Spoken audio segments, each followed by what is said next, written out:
તાપી જિલ્લામાં ઉનાળાની શરૂઆત થતા ડામર રોડ પીગળવાના દ્રશ્યો સામે આવી રહ્યા છે।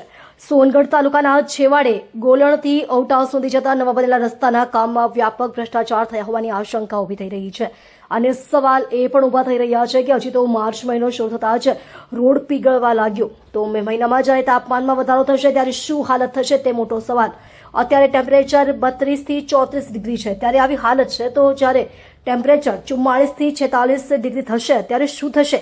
બે રાજ્યોને જોડતા કરોડો રૂપિયાના ખર્ચે બનેલા આ રસ્તાના કામ શરૂઆતથી ભ્રષ્ટાચારની બુમરાણ ઉઠી રહી છે અને સવાલ એ ઊભા થઈ રહ્યા છે કે કઈ એજન્સીએ આ કામ કર્યું અને કુલ પ્રોજેક્ટ કેટલા કરોડો રૂપિયાનો હતો એ તપાસનો વિષય। તાપી જિલ્લામાં નવા બનેલા કયા કયા રસ્તાઓ પીગળી રહ્યા છે તે જાણો મંતવ્ય ન્યૂઝના આવનારા અહેવાલમાં। હેતલ કોકણી, તાપી। થી ઓટા જતા રોડનું અત્યારે નવીનીકરણ કરવામાં આવ્યું છે, પરંતુ આ નવીનીકરણના કામમાં ક્યાંક ને ક્યાંક ભ્રષ્ટાચારની દુર્ગંધ આવી રહી છે।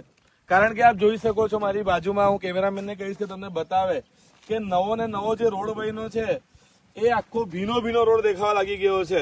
હવે આમાં ઓઇલ વાપરવામાં આવ્યું હતું કે હલકી કક્ષાનો રોડ બનાવવામાં આવ્યો છે કે આવું કયા પ્રકારનું ડામર વાપરવામાં આવ્યું છે કે હજુ રોડ બનવાનો જો પૂરું નથી થયો, અમુક સમય નથી થયો અને એમાં તો રોડની કન્ડિશન આવી થવા લાગી છે તો આ રોડ કેટલા સમય ટકશે એ સૌથી મોટો સવાલ અહીં ઊભો થઈ રહ્યો છે।